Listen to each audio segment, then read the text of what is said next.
back to All American Tractor Works. I'm Greg Mipps. I am back in the shop after a long absence, at least a lot longer than I wanted to be. And that's for a number of reasons. Some personal, some regarding this guy right here. The personal ones, they are what they are. They're no big deal. I'm good. Everything's going fine. Just life happens. We know how that is. The big question, though, comes in this guy right here. I took a lot of time. I did a lot of research. And it's not impossible that there might be stones that I left unturned, but I looked everywhere and researched everywhere and asked everywhere that I could. Here's my dilemma, and this is going back to what we had left with originally. I wanted to keep this block factory original if I could. I did not want to bore it out. I didn't want to put bigger pistons in it, all that stuff. So my mission was to use the original sleeves, use the original pistons, get new rings for the pistons, totally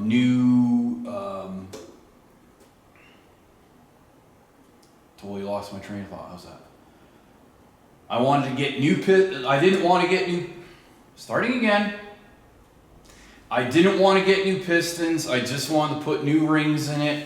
Wanted to keep it original as I could. So I was hoping that maybe I could find new standard pistons, new standard rings, everything would be wonderful. Even new standard cylinders. And originally when we had measured these cylinders, they were measuring out okay. I wasn't doing the measurements, they were being done by somebody else. Come to find out that the cylinders are a little bit oversized. There is some wear in this engine, there is a little bit of taper.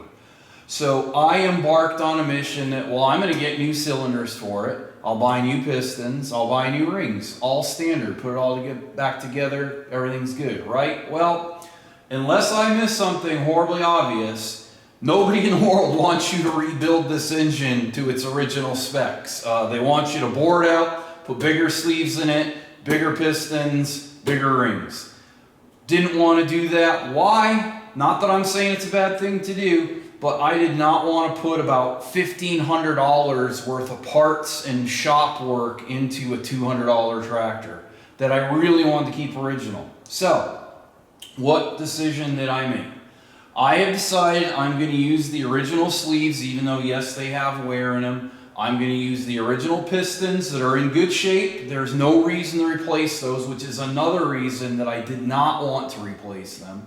But I did manage to find new rings for them. I wanted to get 10,000ths over rings, but I couldn't get those, and I'm not saying they're not available.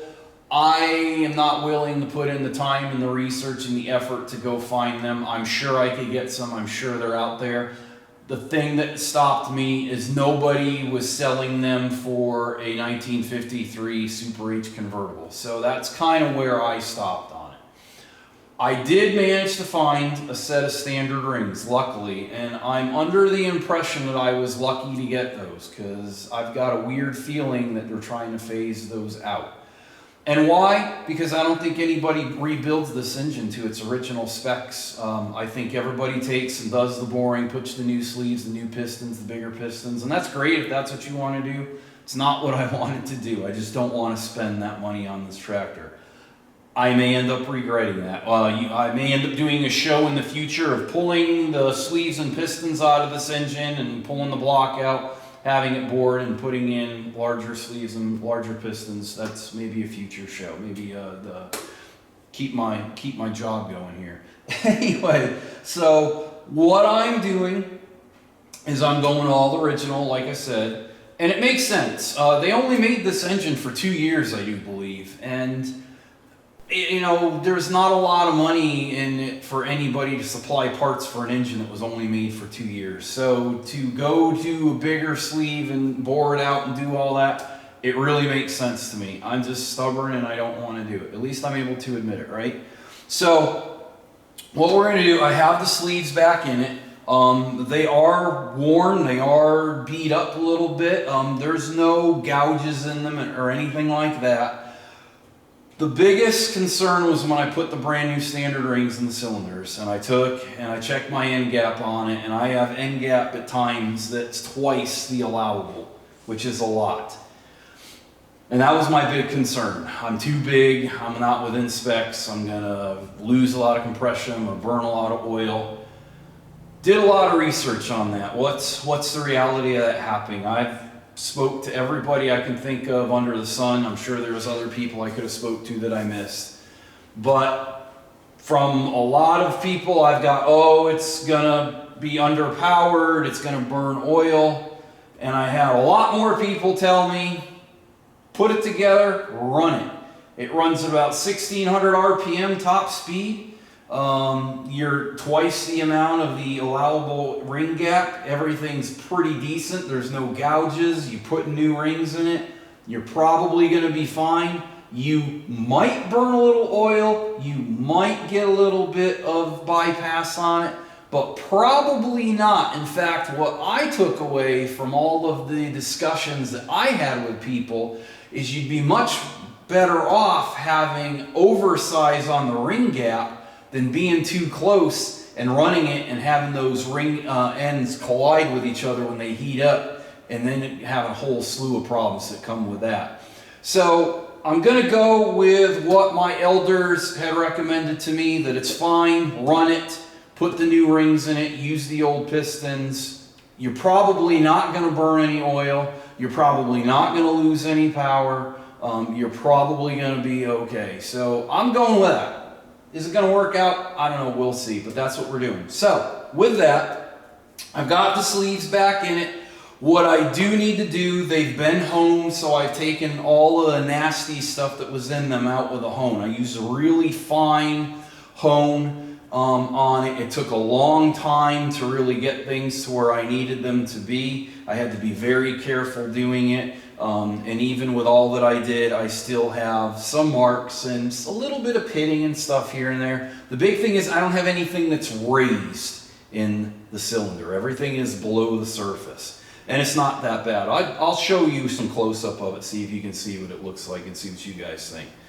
So, what I need to do, seeing that I've honed these out to a fine point, is I got a ball hone.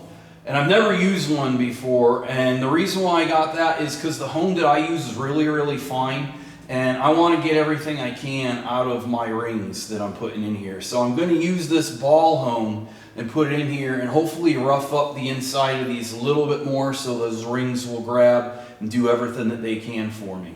So let me get set up to do that, and we'll get into that. So I'm going to try to give you a close-up of what I got going on in here, and see if you can see any. I don't know if the camera's going to pick it up. I got a headlamp on to help us out here. But this is cylinder number 4. And this is the one that I think that was stuck. And right here you can see I do have a little pitting. But nothing, again, sticks up above the surface. Looking in there, it's not too bad. This one, even a little bit better. We got a little bit of markings in there. Not sure what those from. Coming over here, you can see I've got a little bit of a smooth spot there. And you can see the honing marks in it from the hone that I used. And coming up on, this is cylinder number 1. In pretty good shape. That's not a gouge. That's for me putting the new rings in and out to try to test it. So that's not a score in the cylinder or anything like that. It's, like I said, I don't know what the camera is going to allow you to see and not see. We'll see what comes out and what doesn't. I'm going to check from the other side here.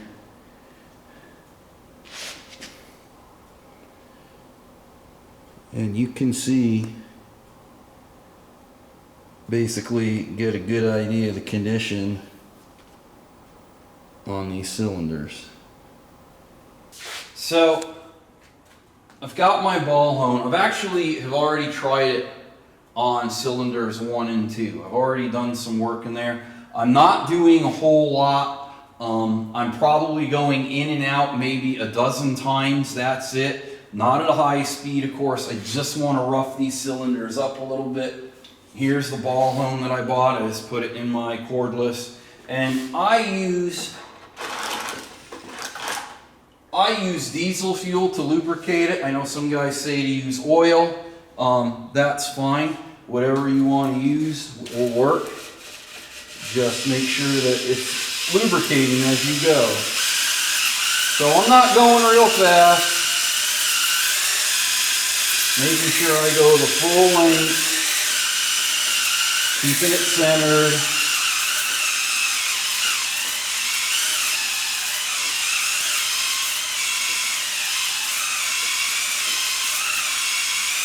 And that's probably it for that. So what I do to check them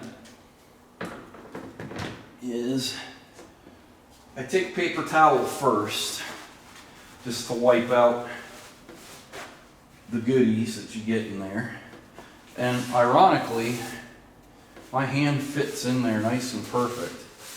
So I can actually wipe the sidewalls down pretty well. And you can see what comes out of it. You know, you want that out of there. Make sure you get them clean.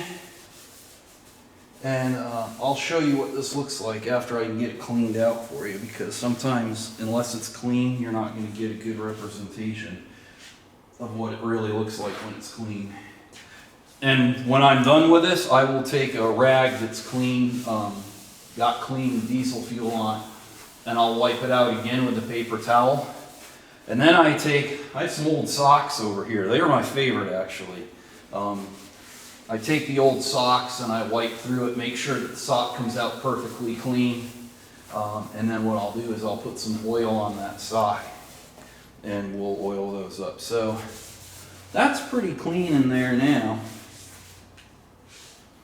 Let me show you what it looks like. I don't know if it's going to show as a big difference to you.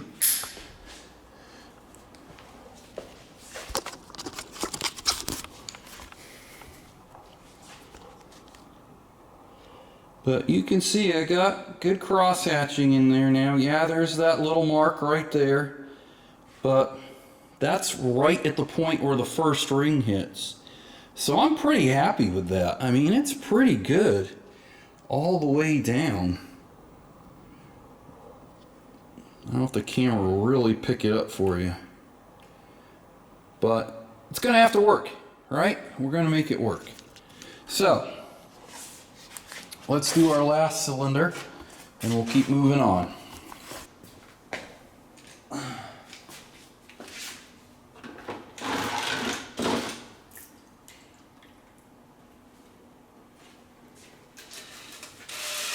So even though I've never used these ball hones before, I really like them. They're pretty cool.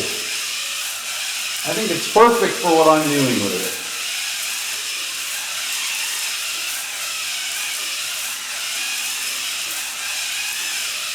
I got a drip pan underneath this so I'm not getting all over my shoes or all over the floor.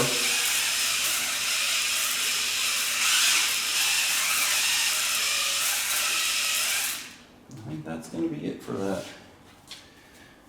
Yeah, let me get us a new clean paper towel. Off the surface here. So I am without Ken the producer again. He is at his summer retreat, as I like to call it.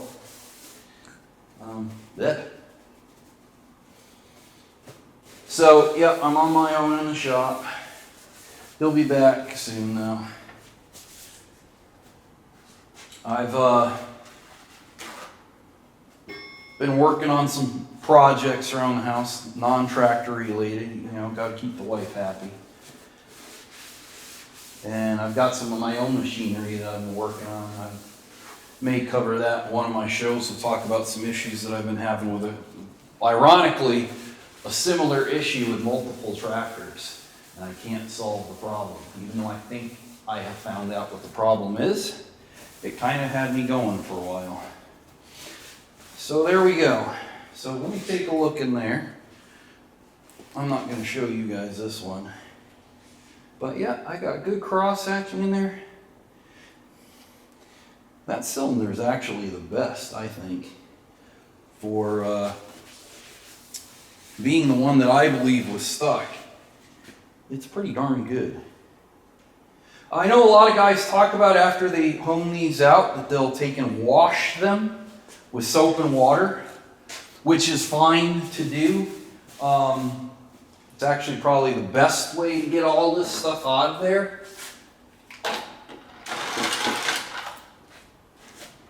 But I'm afraid of rust. I'm going to hit these other cylinders really quick. I'm afraid of it rusting, and at this point I'm in assembly mode, and everything that I want to use on my machines I want to be lubricating of some kind. Even though diesel fuel isn't the greatest thing in the world, it's better than soap and water. But soap and water is fine. There's no doubt about it. It's going to clean everything out of there. You're going to be in really good shape.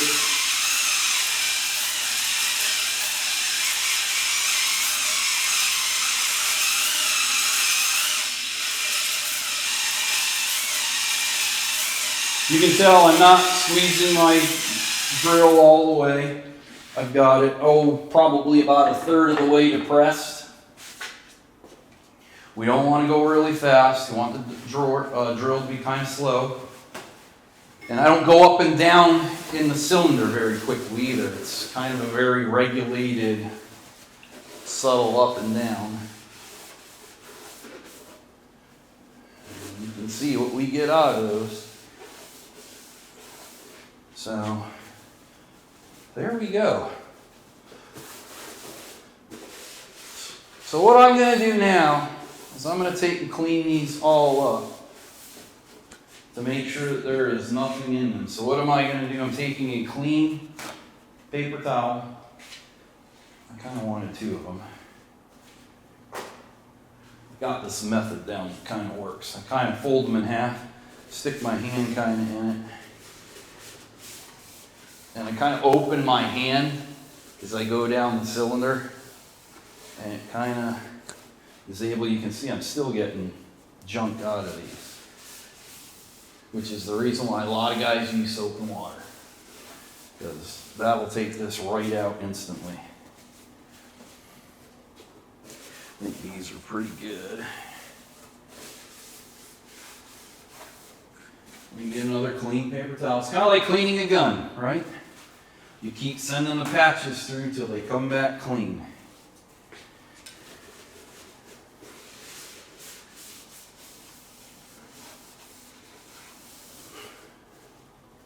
Just a little residual there.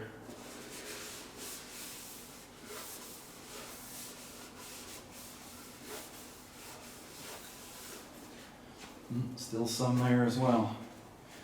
Let's now flip this guy over. Every time I give the cylinder a clean paper towel surface so that I can really see what's coming out. Yeah, I still got a little bit. And this side, see, we're starting off pretty clean. Let's see what we get out of here.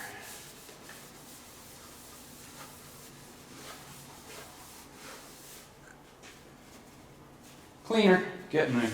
So at this point, when I'm about this clean, what I'll do now is I take that same dual paper and I fold it in half, and I'm going to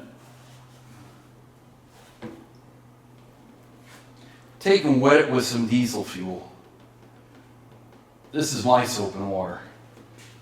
And we'll go in here, and hopefully now if there's anything that's dried onto the surface, I can get that out. You can see what I get out. Still quite a bit of stuff in there. The diesel fuel really helps pull it off the surface.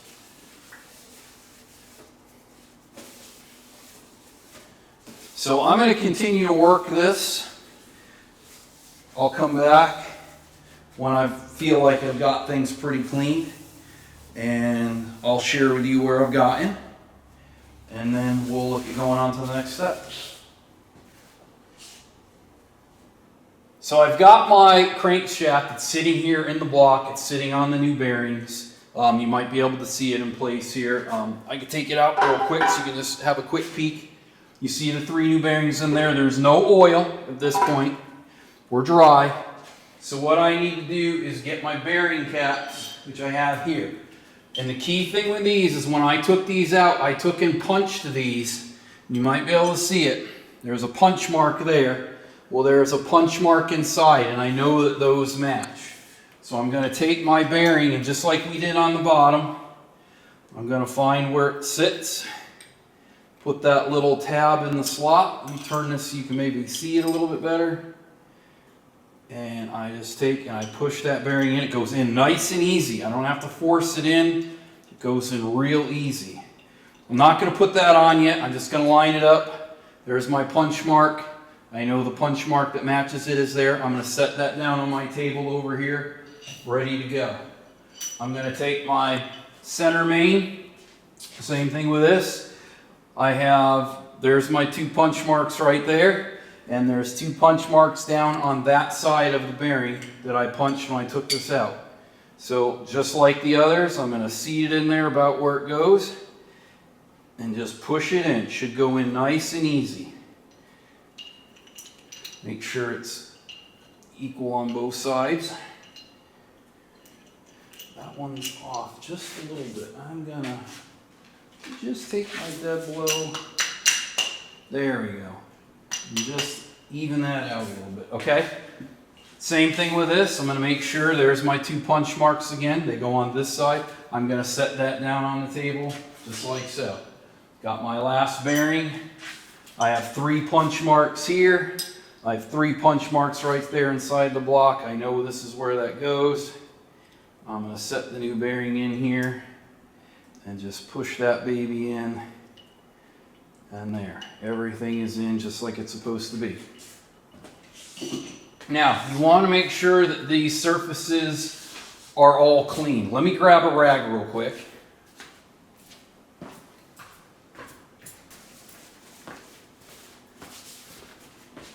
I actually changed my mind. I'm going to grab a paper towel. I'm going to make sure these are all oil-free, which I'm pretty sure they are because I've cleaned them all up, but I want to make sure they're good and clean. Make sure there's no oil on them, no residue of any kind. Make sure everything is nice and free. There's nothing to interfere with them sitting in there. So, now that I've got those in there, I'm going to take my plastic gauge. I'm going to be very careful with this because I have a tendency to lose it. And there goes a piece of it already. You probably can't even see it. It's like the size of human hair. You can see it there. And I'm going to cut one piece and have it go almost all the way across, perpendicular to how this crankshaft runs. I'm going to put it all the way across on all 3 surfaces. Let me cut myself a couple more pieces.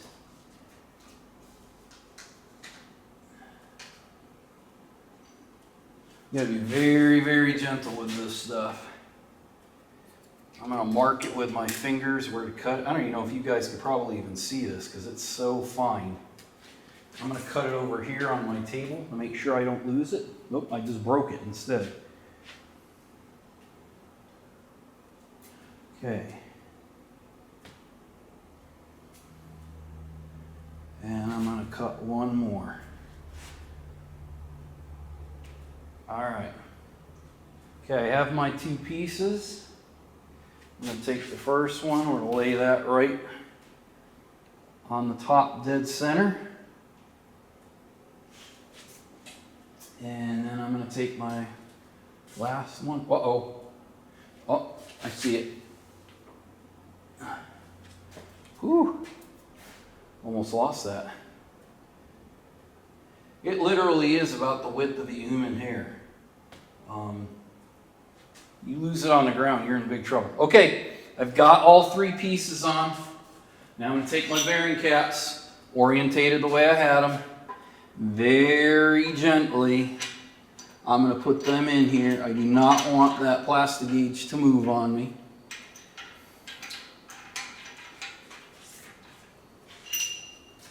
No oil, right? We're doing this dry. We're not going to rotate the crankshaft or anything. We're just putting this in place. Make sure they go down and they seat the way they're supposed to. You may have to give them a little bit of a tap with a hammer. They should be a really tight fit.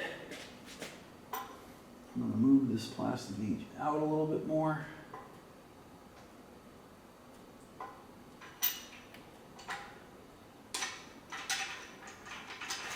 And there we go. I'm really quick. Gonna take my speed wrench. Just gonna snug these up.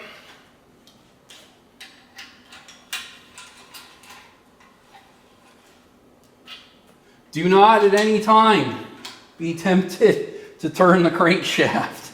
I know it's probably hard not to do. We're putting this back together. This is exciting. You get caught up in the moment and you turn the crankshaft and you've ruined your plastic gauge and you have to start over. And plastic gauge isn't cheap either. I thought it'd be a lot cheaper than it is. All right, I've got these guys snugged up. I've got my torque wrench set. I looked in two different books I have. One said 75 foot-pounds, the other said 78. I've got this set to 78.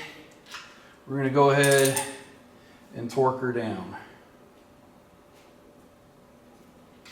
Snug it up as evenly as I can.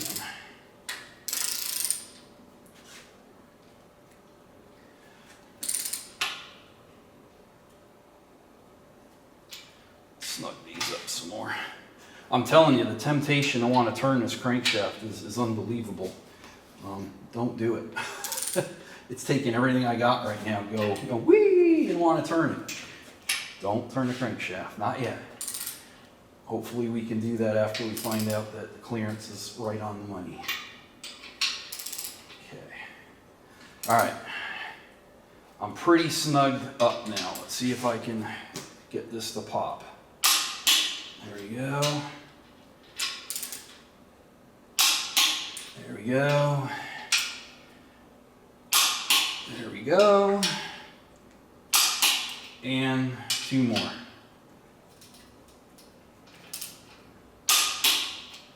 Last one. All right. We'll let that sit for a second. I'm going to go get a ratchet to remove these. We'll pull it off. We'll see what we got. Well, it sat for a couple minutes. I got my ratchet. Let's pull them off. Let's see what we get.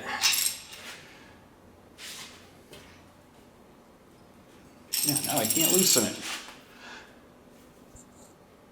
I probably should have gotten myself a little bit of an extension here. I would have saved my knuckles.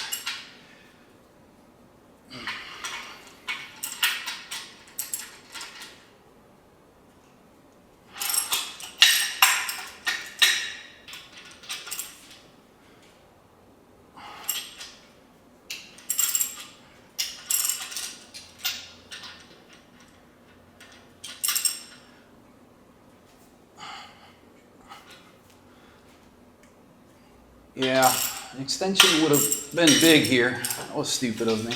Oh well.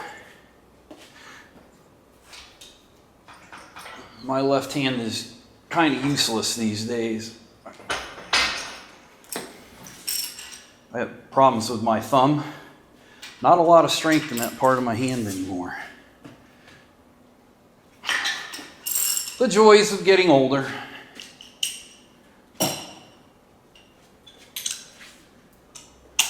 All right, I'm gonna use my speed wrench. Make sure these are all the way loosened.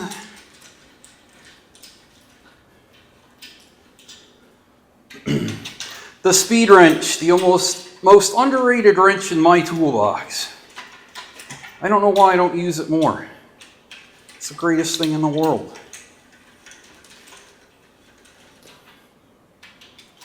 Now, great, I had another one of those washers break on me. Rather do it now. I'll show you that. Another one that broke. Those aren't very durable. I do think I have a spare one around though. Good thing. All right, everybody has been loosened. Very gently, we're going to lift these out. And as you can see, there's our line with our plastic gauge. So before I do any measurements, I'm going to take, there's my spot that I punched the hole. I'm just going to set these back over on my work table in their correct order. Sometimes these lock themselves in, and they have to give them a little bit of a tap. Like I think this one has locked itself in. Hopefully I can lift it out. Come on, baby. That'd be really, really gentle. As he grabs a hammer, right? Be gentle.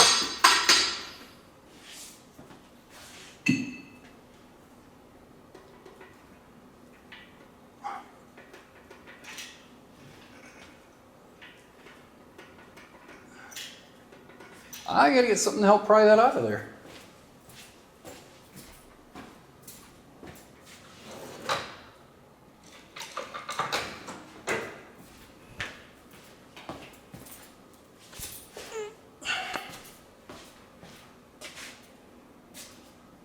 Okay, I'm just gonna take a little screwdriver, just see if I can get it in underneath here, just to pry this guy up a little bit.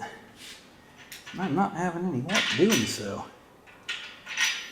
Pull the bolts. Kind of nervous about those washers cracking like that. What if I was putting that in for a final install and that cracked and I didn't know it? That would not be good. Let's see if I can give this a little bit of a wrap here.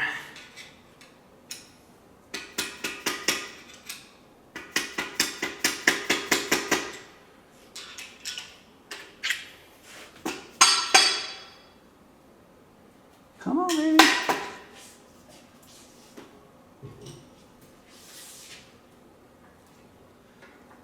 And this is sometimes what happens. They get in there because they're machine tight. And when you get them in there, you're not really too interested in coming back out. I just turned the crankshaft. You idiot. Only by mistake. I didn't do it on purpose. No pressure on it though. Let's see if I can get in here with my screwdriver again. I got a little gap here.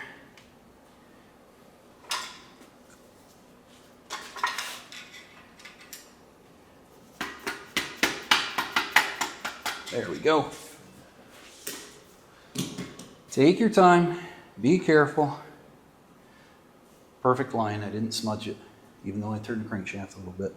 All right, what we're going to do now, let me make sure I have this orientated the right way. My two dots there. I'm going to set it down. We're going to take and measure these with our plastic gauge now. This is where the fun comes in. So as you can see, that's in millimeters. We don't want that. This is in inches. We have all these different degradations here that shows us how wide our plastic gauge should be. So what we're going to do is we're going to take and read that and see about where we are. So if I take this one and I compare it, man, we're pretty tight. Let me look at this real quick.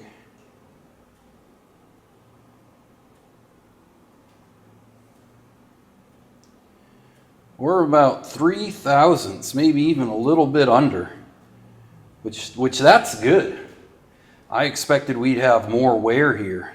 Usually the more wear you have on the crankshaft, the larger this line is going to be. And right now it's at about, yeah, it's at 3/1000ths. So let me go check in the book what type of allowance we need to have. So after checking my book, my references, 3/1000ths is exactly where we want to be. It was looking for between 2 and 3/1000ths. So we are in really good shape on this, which is good news after what we went through with the cylinders. So at least we know our crankshaft will be in good shape. Now what I can do is I'll take and I'll wipe that plastic gauge off those bearing surfaces. I'll pull the crankshaft back out. I'll oil up these surfaces really well. I'll oil up the bearing caps. We'll put them back in, re-torque them in. Done. Crankshaft is in. I have a 3/1000 and a 5/1000 feeler gauge here. The maximum allowable is 55 thousandths. That's what the book says. So if I take that, I can't even get the 5 thousandths in on this side. It does go in on this side, but it's pretty tight. For the heck of it, I'm going to take a 3 thousandths. And that guy just barely starts to fit in there. So I'm happy with that fitting there. That is good and tight. We don't have anything to worry about. And like I said earlier, there is no movement on this guy whatsoever, back or forth. So I am going to say we are in good shape with that. So what I'm using is I just have some stainless steel aircraft lock wire. Ideally, I'd almost rather use a steel wire, because if it ever broke or came off or anything silly like that, that probably will never happen, I don't have to worry about it tearing up the engine as much, even though it probably still tear the engine up. So I'm using stainless steel. Does it really matter? Probably not. It's a little bit harder, maybe a little bit stronger, but not a necessity. So what I'm going to do is I'm going to fish this guy through, and I have not thought about how I'm going to do this. We're going to meet it in the middle, and what we want to do is we want to figure 8 it, and we're just going to go one way and come through the other, and we're going to try to tighten this up as tight as we can. And it doesn't really have to be super tight. It's not, you know, it's just stopping these from unscrewing if they ever decided that that's what they wanted to do.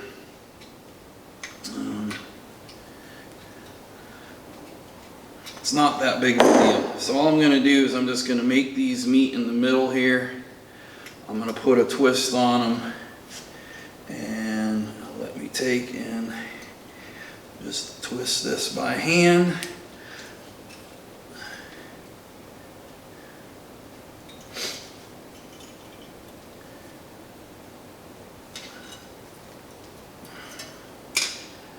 And we'll give that one more just so it has a good bite on it. Like I said, this doesn't need to be super tight. We do want it neat and clean. But all it's going to do is stop these guys from turning if they decide that they want to start rotating. So I'm happy with that. I'm going to cut this off below the twist because I want it to be a nice, clean, sharp cut.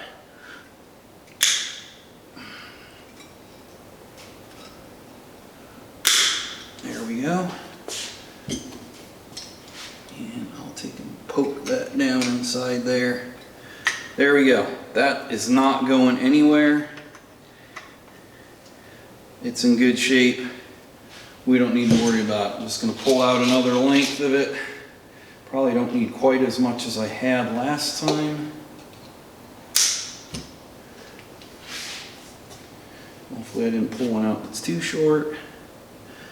Of course, this bolt head is not in an ideal area to do this. Maybe I'll see if I can go this way on it.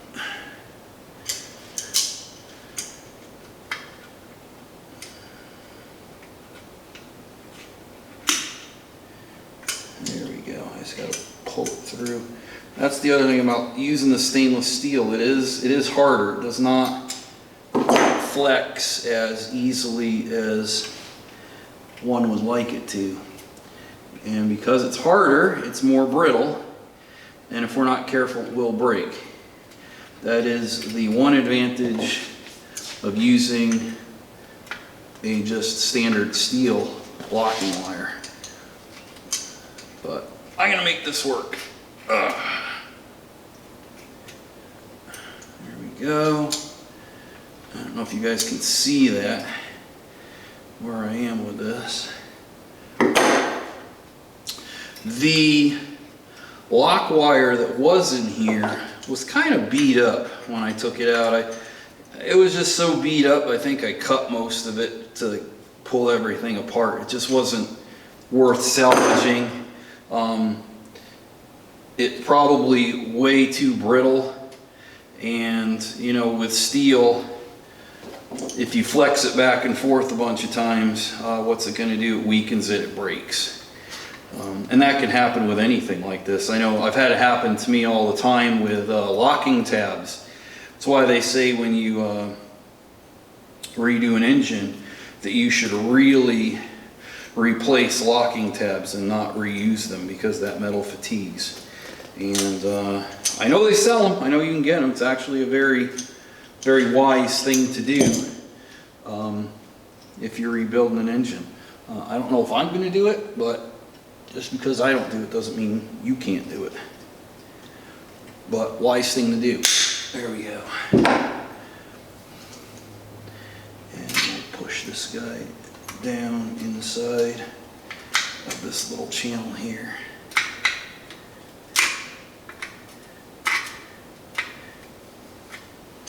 I can't even get the head of the pliers down in there. There we go. And the other side, which hopefully will be a little more cooperative, and the bolt heads will be in a better position, I hope. Let's see. This one is better. That's good. You guys will be able to see this one real good as I do it. And then we're going to figure 8 across.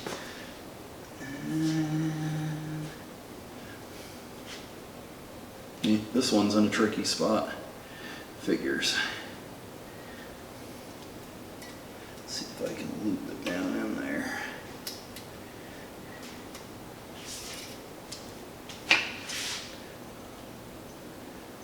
So while we're doing this, I have my other hub drying. So once I get that dry, take and put that on the other side. We'll have both of our hubs on. We're actually making progress finally.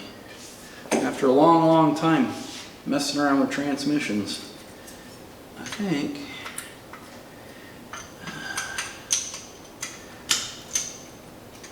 it would have been nicer if these bolt heads would have lined up a little more advantageous for me. Alright, try something different. Let me try going in the other way. See if I can get that in a little bit easier.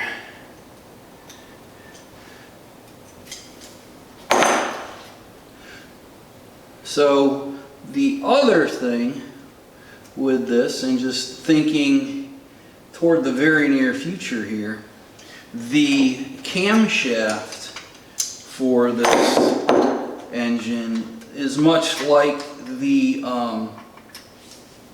crankshaft was. It does have a little bit of wear in it, but again, nothing that's raised.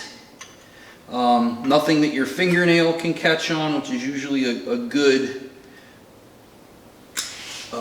measurement on whether anything's sticking up on you or anything like that.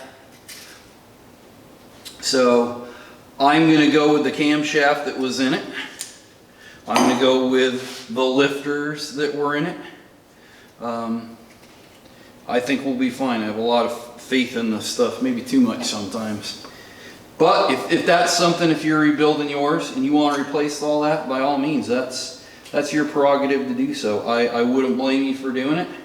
It does give you that peace of mind. I said earlier, as you all know, that the worst thing in the world is to get one of these things all painted up nice and put back together and then have to go take it apart. But it happens. It happens to the best of us. If it happens, it happens. I'm not going to worry about it. Like I said, I'm just trying to do this machine on a wiser budget just to see if I can do it. Anybody can buy all new parts and just put it together and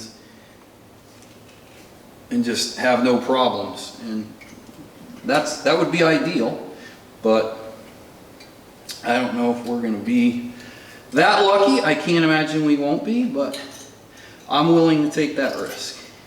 So, but you do it your way. You do it however you want. Your machine, your business. And some people don't want to take those risks. Although I'll tell you right now, I have had brand new internal elements fail on me in an engine. So if you think it can't happen, think again, because it definitely can. All right, that guy's in there. Those are locked. It still spins. There's no interference with any of this, which is good. So we are in perfect shape. The next thing that we will do is we will take and we will put the pistons in. I have them back here. Again, they are just like the crankshaft and the camshaft. They got some wear on them. They're a little bit beat up, but the clearances on them are good. I am putting new rings on them. We do know that the sleeves are a little worn, so we may end up with a little blow-by. I'm going to be surprised if we do. I think we're going to be okay. But that's what we're going to do next. I got to rearrange stuff here, and we will get set up, and we will take and we will start putting pistons in this guy and start getting this put together.